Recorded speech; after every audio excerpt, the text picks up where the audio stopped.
And good morning. It is now April 15, 2025. I'm Dr. Duke Majan, CEO and founder of the Duke Spine Institute. We are streaming live spine surgery out of our operating room here for you to watch and ask questions and learn more about back pain, neck pain, how we treat it, and how we cure it.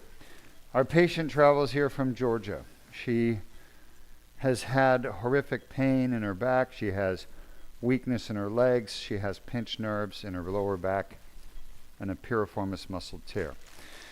We're going to fix 2 discs and the piriformis muscle. She has a few other things, but they're not that bad, like the SI joint and facets. She doesn't want to treat them right now, and I respect that decision. I agree with it. It's a good decision because they're not really causing much symptoms. She's laying on her belly. You're seeing her back. She's laying face down. She's asleep. We're going to put some numbing medicine here just to numb up the skin a little bit to make it a little more comfortable for her, even though she's sleeping. It does help. We're going to start by streaming her Duke laser disc repair.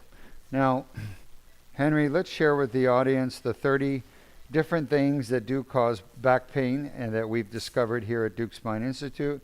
And let's talk about those 30 causes of chronic back pain, and then we'll talk about how we fix them.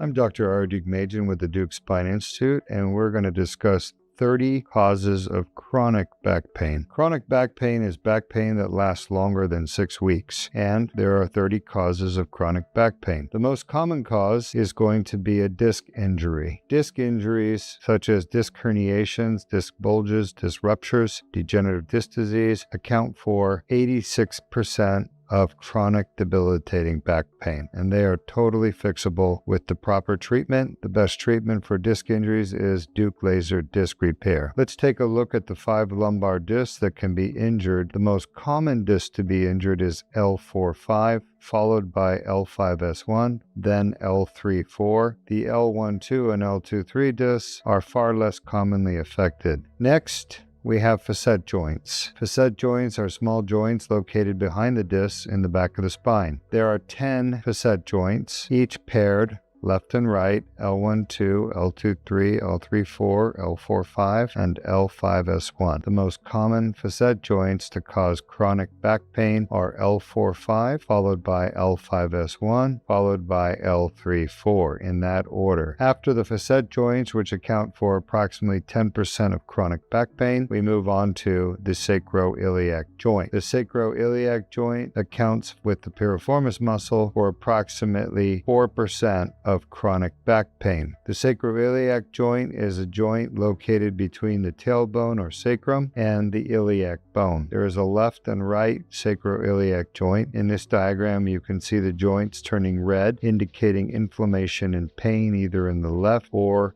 right sacroiliac joint. These sacroiliac joint injuries and pain can be treated most effectively with the Duke plasma rhizotomy of the SI joints offered at Duke Spine or Duke Joint Institute. The 4th most common cause of chronic back pain is a piriformis muscle injury. The piriformis muscle is located in the buttock, and there is a left and a right piriformis muscle. The muscle gets torn, unfortunately, when people bend the wrong way. This usually occurs in patients with orthopedic problems such as hip pain, knee pain, or back pain. By bending improperly, they put the muscle under too much stress and they tear the muscle. The torn piriformis muscle causes severe debilitating pain in the top of the buttock. There is a left and a right piriformis muscle, and this can be treated most effectively with the Duke piriformis muscle release. This is performed percutaneously with a 4mm incision. The sciatic nerve does run through the piriformis muscle, and many patients with piriformis muscle syndrome also have sciatic pain down their legs, with pain, numbness, tingling, and weakness in the leg that's affected on the side of the piriformis muscle. Piriformis muscle can be treated with injections such as steroids, Botox, PRP, or stem cells. However, those injections always wear off and the patients end up coming back with the piriformis muscle pain that reoccurs. The most definitive treatment for permanent relief of piriformis syndrome is a piriformis muscle release. Next, injuries to the bones of the spine, such as the vertebral bodies, with trauma can cause fractures of the vertebral body. Vertebral body fracture is diagnosed with X-rays or CAT scan or MRI, and they're treated with injection of cement into the vertebral body. Looking at the vertebral bodies, the most common to be affected is L1, followed by L2, then L3, L4, and L5. The sacrum can also be fractured. Finally, the coccyx is the last cause of chronic back pain. You can see in the diagram the red coccyx at the bottom. This comes usually from an injury where the patient falls on their bottom, sustains pain at the tailbone, and this can be treated with injections of the coccyx ligament. These are the 30 most common causes of chronic debilitating back pain, the most common being the disc, causing 85% of chronic back pain, followed by the facet joint, causing 10% of the chronic back pain, followed by the piriformis muscle and sacroiliac joint, which cause 4% of chronic back pain, totaling 99% of chronic back pain, which is totally fixable and curable with the right treatment. Thank you. I'm Dr. Duke Machen. Thanks for joining us. Welcome back. We are in the process of getting into the disc at L4-5. We've just gotten into the L5-S1 disc, which is great news. It's the hardest to get into. Now we're going to work on L4-5. So why are we getting into these discs at L4-5, L5-S1? The answer is simple. They're severely damaged and they're causing symptoms for the patient. Well, what kind of symptoms are they causing? The most common symptom that a damaged disc will cause is back pain. The second most common symptom will be leg pain and leg weakness, numbness, and tingling. Sean? So what we're talking about is discogenic back pain and radicular symptoms. AP? Radicular symptoms are symptoms that come from the nerve root being affected by the herniation. And in her case, radicular symptoms would be weakness in the legs, numbness. She doesn't have tingling, but you can have tingling, and then pain going down your leg. So weakness, numbness, tingling, pain. Okay, those are radicular symptoms. They still... Now remember, this patient is under sedation with propofol, Sean. We use propofol. We feel it's the very best medicine you can use. Sean? It's a wonderful drug that puts people to sleep, but they're not very sedated the rest of the day. They wake up quickly and they have their faculties about them. They're sharp within a few hours. All right, we're going to do another discogram, Sean, and verify we're in the disc. We are. Sean? Huh? AP? So the reason we're getting access to the two discs with a transforaminal approach through the side of the spine is we're going to go and repair these two discs. Perfect. Thank you. And why are we repairing these two discs? Because they are causing her symptoms. Those symptoms are back pain and leg symptoms of weakness, pain, and numbness.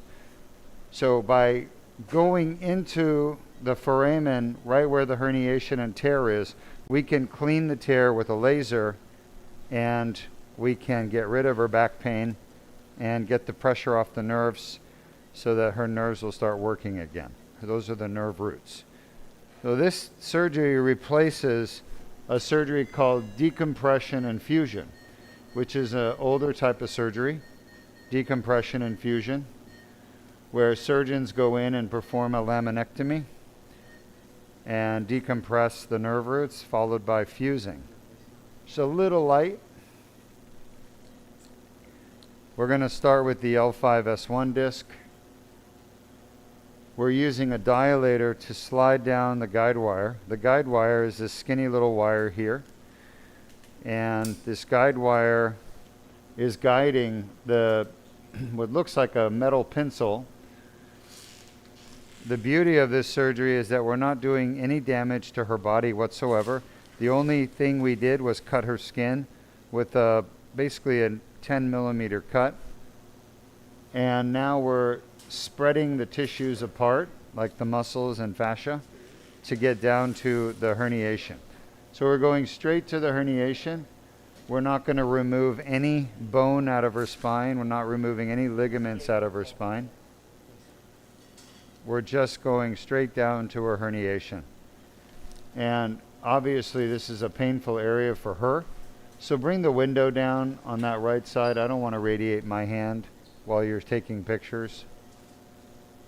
No, not that side, but yes, you can do that side too. There you go. Good. Shot? Yeah. That's going to also make the image better. All right. She ready? Yeah. So she was reacting a little bit to me pushing on the herniation because it's so painful for her. And now we've gotten past that. Can you give me an AP? We're right at the back of the disc at L4-S1. This will be the first disc that we're going to repair today using our laser technology, the Duke Laser Disc Repair. Remember, this is FDA approved procedure. We know that we're in the disc because you can see the dye, but I think we're a little bit behind it right now with the dilator. So give me a lateral.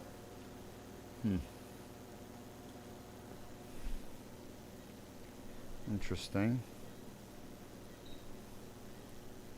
Shot.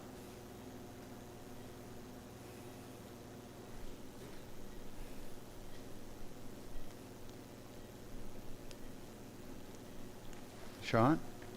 She's not liking that. AP.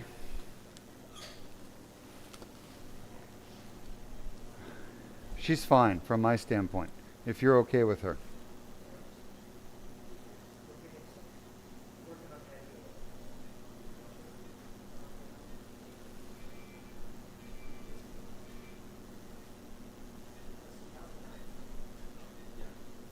Just fine. That's fine. That's fine. I'm just assessing where we are here. Any questions from our audience? Sean? Yes, we have a couple questions. First one is coming from Lanu on YouTube. Shot. Asking, does your right arm feel tired when holding the scope for a long time? No. I think we're off on orbit. It does not feel tired, Lanu. Next question coming from AAKK on YouTube. All right, hi there.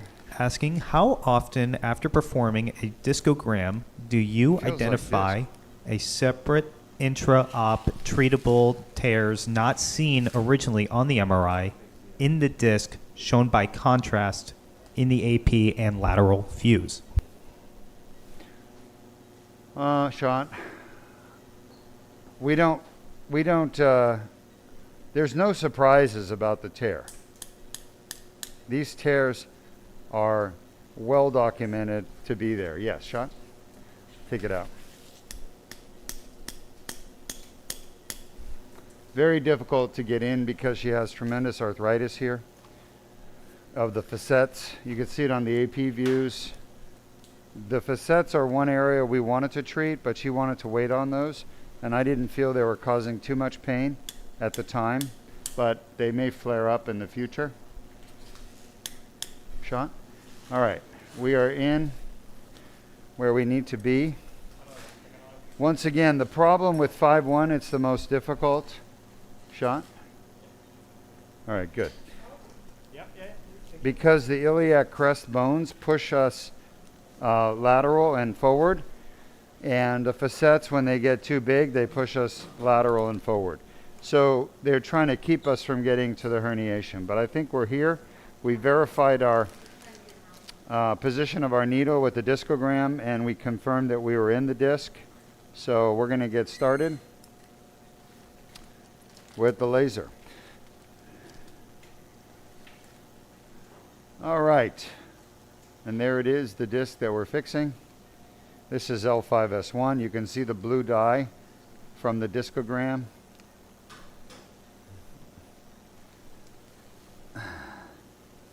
We're going to be doing 2 discs, repairing L4-5, L5-S1. We have annular tear herniation, and she suffered with this for a long time, but it was mostly leg weakness that she had, and then the back pain got worse more recently when she had bent over and torn her piriformis muscle. So her main cause of pain is disc and piriformis muscle. Her secondary causes of pain are SI joint and facets on the right side, the same side we're on now. She really has no symptoms on the left side of her back or buttock, so our focus is all on the right side.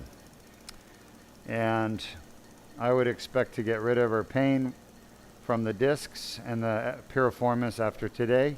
She'll only have SI pain and facet pain. She may have to come back in the future and get those repaired. But right now we're focusing on the discs and the piriformis. Any questions from the audience? No current questions, so we do have a comment coming from Lanu once more on YouTube saying her bones seem to be a little thin, or maybe it's just my eyes. Yeah, Lanu, great question. On the x-ray, her bones, they don't look thin to me, but they're definitely a spondylolisthesis at L4-5, slippage of bones. A lot of doctors will tell you that you have to have a fusion for that. We don't recommend fusion. Fusion is far too invasive and dangerous with bad results most of the time, and only a 50-50 chance of improving the back pain. With the laser, we have a 100% chance of improving the back pain. We've 99.6% on average when it comes from the disc. Henry, let's show the audience how do these disc injuries like herniated disc, bulging disc, ruptured disc, protruded disc, extruded disc, slip disc, spondylosis, how do these disc injuries, which they're all the same by the way, how do they cause so much pain?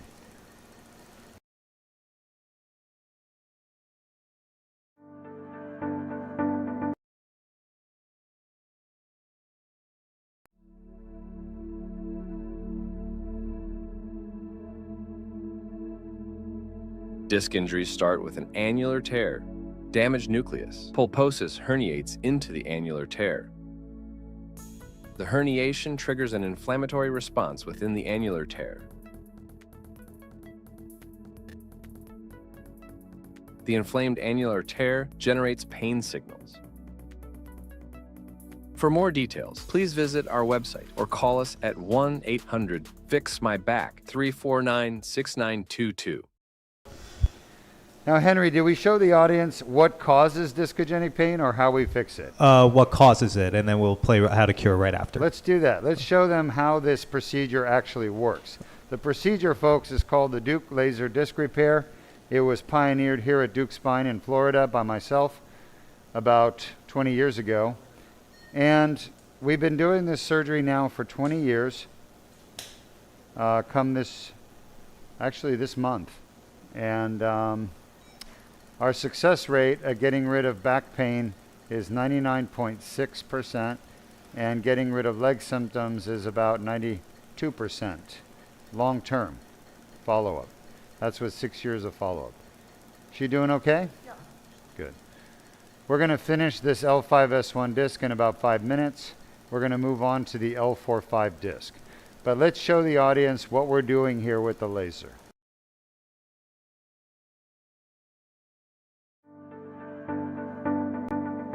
Disc injuries are a common cause of chronic back pain.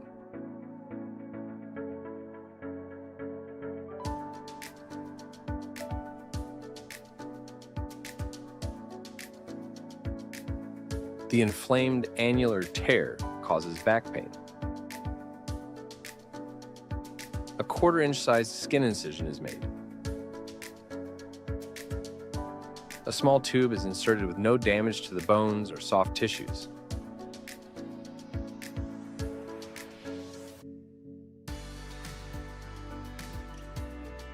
The laser removes the herniation and debrides the annular tear.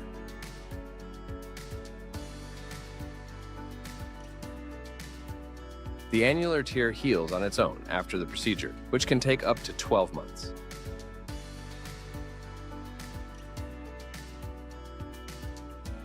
For more details, please visit our website or call us at 1-800-FIX-MY-BACK 349-6922.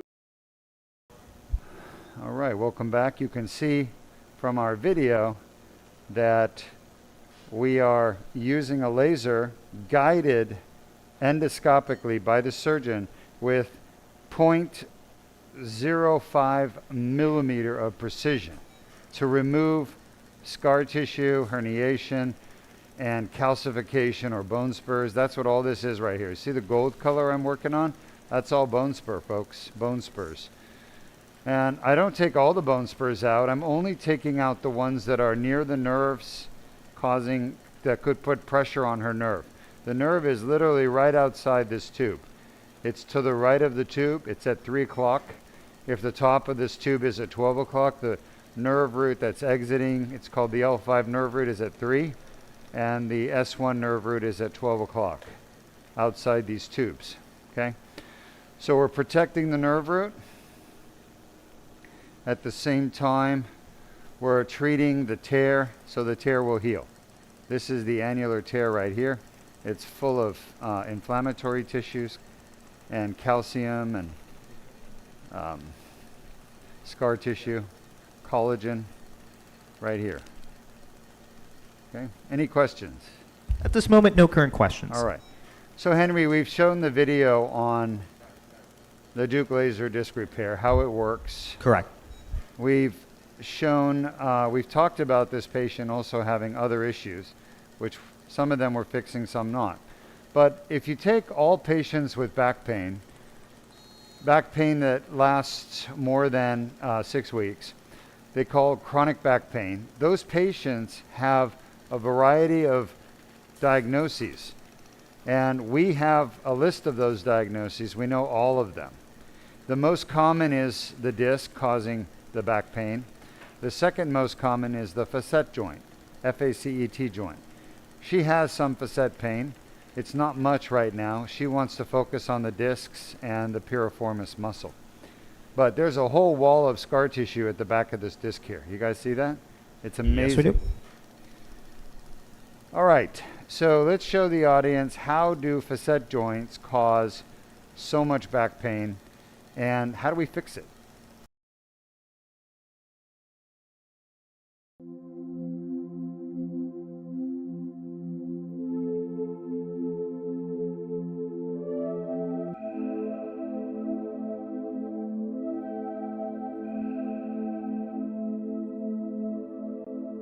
For more details, please visit our website at www.dukespine.com or call us at 1-800-FIX-MY-BACK 349-6922.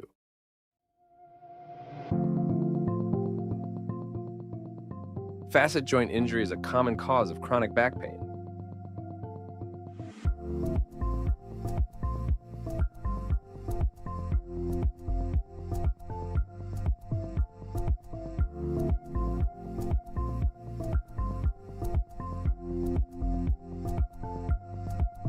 The inflamed facet tear generates pain signals.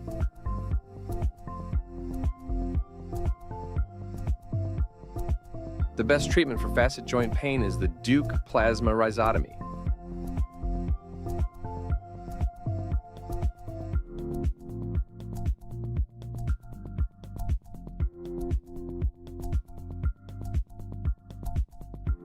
Inflamed facet joint pain nerves are destroyed.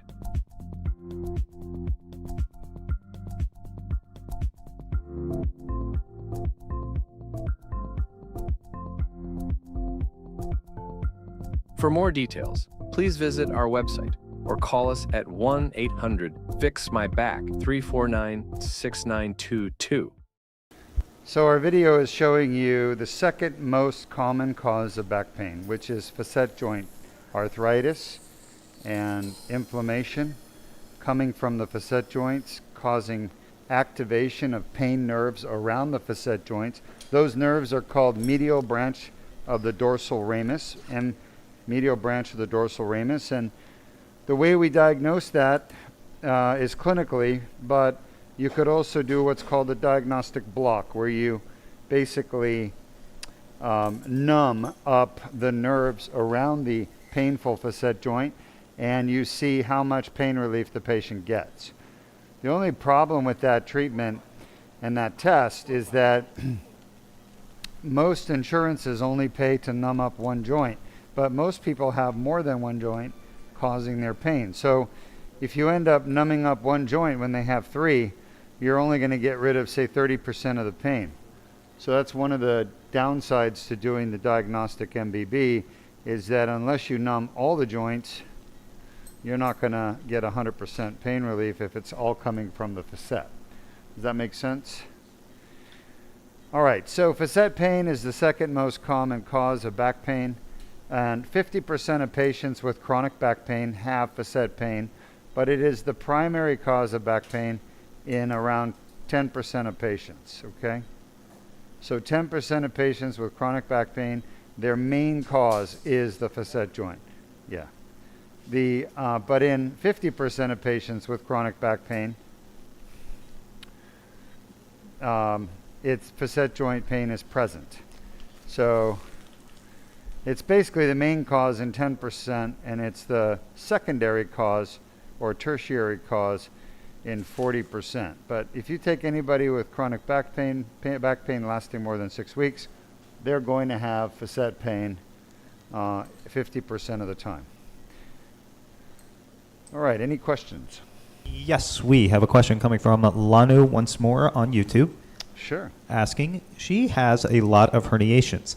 Do you feel any pieces of herniations pushing back the scope? It's a great question. You know, I'll be honest, her herniations at 5'1" are burnt out. Like, we didn't see a lot of fresh pieces. We saw a lot of old pieces. That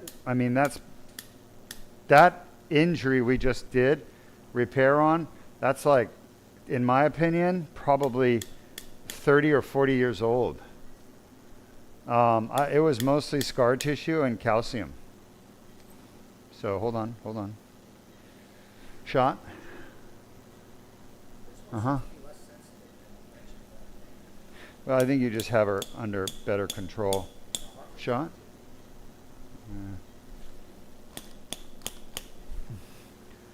All right. Yeah, she's got a spondylolisthesis here, grade 1 to 2 at 4-5, and we're not going to be fusing her. I don't recommend fusion anymore for spondylolisthesis unless it's grade 3 or 4. But hers is a 1 to 2, and you know that's not causing her symptoms. What's causing her symptoms are the pinched nerves and irritated nerves next to the spine, just behind the disc. And it's really the disc herniation and annular tear that's causing her symptoms. Wait. All right, let's just do one more. Based on her vital signs, this seems to be less sensitive. What's wrong? Yeah, Dr. Berndes says the L4-S1 disc he thinks is more sensitive. Shot. All right, perfect. Let's get that scope out. She's been really difficult for me to get into her disc because, well, number one, her spine is pretty deep. It's literally very far forward, so it's close to the ground. I have to angle downwards. And when you do that, the facet joints that are on the side back of the spine, they become more influential in deflecting the needle as you're trying to get into the disc, so it gets harder. And her facet joints are also bigger. They've enlarged because she has damage to her facets, basically arthritis of the facets. All right, we are inside the disc. Look at that inflammatory tissue there, the pink stuff in the back. That's what we want to zap away. But you can see the blue that's inside the disc. The blue is degenerated nucleus. That stains blue with our dye. It's the only thing that stains blue. There is no other tissue in the human body that will stain blue with this anywhere near the spine. So when we inject the blue dye into the disc during the discogram earlier on, it's going to bind to the nucleus pulposus that is herniated and degenerated. That's the stuff causing all the problems. Now, how does the nucleus pulposus get degenerated? Well, it's normally not degenerated. It's normally located in the middle of your disc, surrounded by the annulus, which is a tough collagen membrane. And it's normally white in color.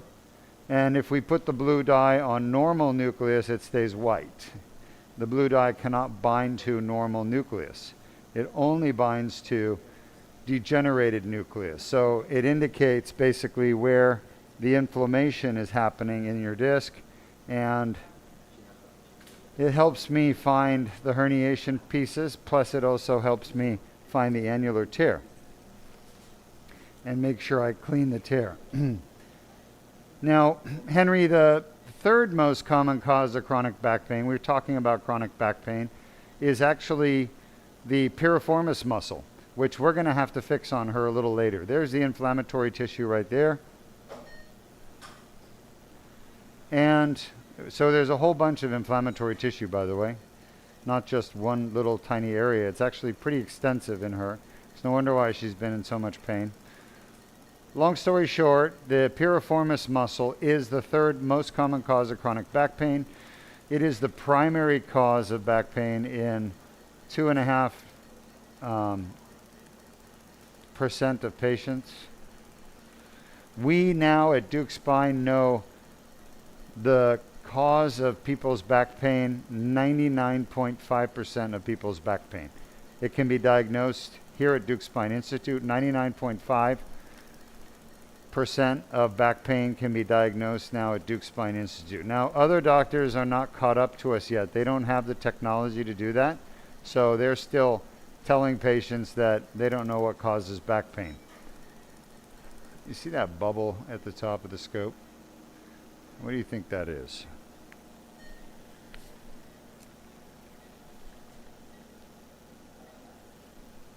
Huh? I think it's the lens. The glue on the lens or something. Is this a newly glued? That's a new, yes. Yeah, you need to send it back. Yeah. Can you get a picture of that? Yeah. Please take a picture. Get a picture of that, please, Nikki. She's on right now. Yeah, and just have them redo it because they got some of the glue onto the lens surface. Look at that inflammatory tissue right there. My God, look at that. That is where all of her pain is coming from, and we're going to zap it all away. That's not blood, folks. That's actually blood in blood vessels. So it's not a blood clot, because a blood clot is when the blood leaves your blood vessels and goes into your surrounding tissue. The blood is in the interstitial tissue, which is the tissue, connective tissue surrounding your blood vessels and your cells in your tissue. Tissues are made up of cells. They're made up of cells and cellular structures, okay? But blood travels throughout your body on a highway system called the vascular system. And the vascular system is made up of really a few things. The heart, which is the pump, and pumps all the blood around your body, okay? And then it's made up of three types of vessels. One is called the arteries, the other is called the veins, and the other is called the capillaries. And there are big veins and small veins, and there are big arteries and small arteries. But capillaries are all the same. It doesn't matter where they are. So what we're seeing is capillaries, blood in capillaries. That's what that pink stuff is. Now, why is it so pink? Is that normal? That's not normal. You should not find that there. It's not normal to have that much capillary blush in the annulus. That is because there's inflammation here. That's why we're seeing it. So it's abnormal. It's associated with inflammation. Inflammation is, remember, if you look at a zit on your face, it's red, and it's swollen, and it's tender, and it's warm. So those are the four hallmarks of inflammation: rubor, color, dolor, and tumor. Tumor is swelling. Rubor is red, color is heat, and dolor is pain, basically tenderness. So those are the four hallmark symptoms of inflammation. So the swelling, redness, tenderness, and warmth. That's what we have here, folks. We have those four. And the dolor is pain, D-O-L-O-R. That is pain in the disc. It's called discogenic back pain, and that's what she has, okay? Now, this swelling part is what swells up and hits the nerve roots, which are just behind the disc. And that's why people get leg symptoms. So by me cleaning up this tear and the inflammation in the tear, I'm getting rid of the dolor, the rubor, the color, and the tumor. Tumor means swelling. So the swelling is what it presses on the nerve roots right behind the disc and causes weakness, numbness in the legs, right? Because it's the nerve roots that leave your spine that go down to the muscles in your leg that innervate the muscles and cause them to contract. So when those nerve roots are being pinched by the tumor of the inflammation, they don't work. They stop working. Signals don't get past the pinched area. All right, so anyway, that said, and then of course you have the inflammatory enzymes, which are extremely toxic to tissues, especially the dura, the covering around the nerves. Those inflammatory enzymes will irritate the dura around the nerve root and the dorsal root ganglion, and they will literally cause pain going down your leg, sciatic pain, which this patient does have. So we can easily understand all of her symptoms if we understand basic pathophysiology of inflammation and disease. That is what we're dealing with. This is an inflammatory disease. And we are the first to discover that at Duke Spine. We're the first to put it all together and identify it, and of course the first to treat it. Isolate it and treat it. Unfortunately, the rest of the world is now 30 years behind us, and it's only going to get worse because there are special interest companies that all they want to do is sell spinal cord stimulators, and they're promoting those devices like screws, stimulators, spinal fusion, laminectomy, discectomy to you, the unsuspecting victims. You guys are desperate. You have back pain, you want it fixed, but you don't know what to do, and your doctors are telling you, oh, do a stimulator. Or in the past, your doctors told you, remember, do narcotics. Take some narcotics. Take these pills, remember? Those are the same doctors now that are prescribing spinal cord stimulators, the pain management doctors. You think I'm joking. I'm not. These guys are bad. Bad news. Stay away from them. Stay away from stimulators. Stay away from fusions and laminectomies. Come to Duke Spine and get the best treatment in the world for you. Not for them, for you. This is the most effective treatment for back pain in the world. There's nothing more effective. Of course, it only works for discogenic back pain, right? We've looked at discogenic back pain. We looked at facetogenic back pain this morning. And we also looked at piriformis, right? Or we haven't looked at piriformis yet? Not yet. Let's show them how the piriformis tear, muscle tear, can cause such bad back pain.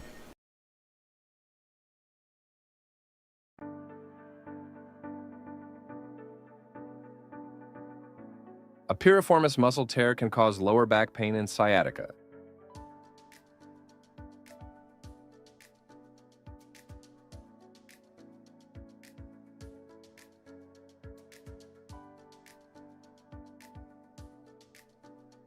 A piriformis muscle injury causes a tear, in which piriformis muscle inflammation causes back pain. And also, piriformis muscle inflammation may cause sciatic pain. The best treatment for piriformis muscle syndrome is the Duke piriformis release.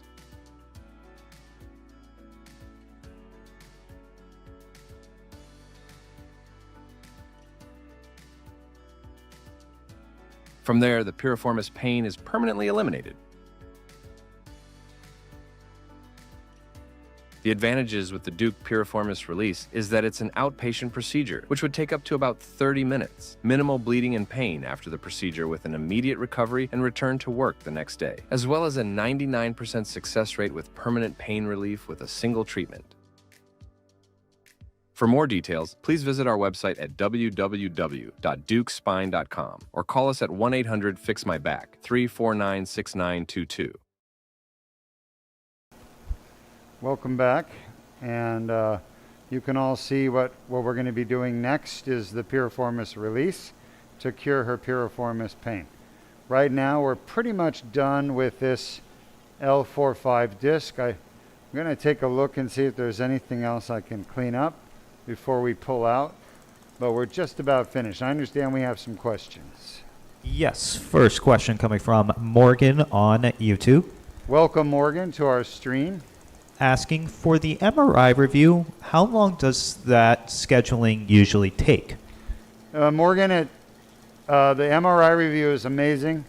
You are going to get, if it's you, you're going to get a diagnosis. We're going to tell you exactly why you're having pain. I can do that 99% of the time through the MRI review. There's a small number of people that I need additional tests, but it's less than 1%. Now, the MRI review, here's the answer. It's a complicated answer. Here's why.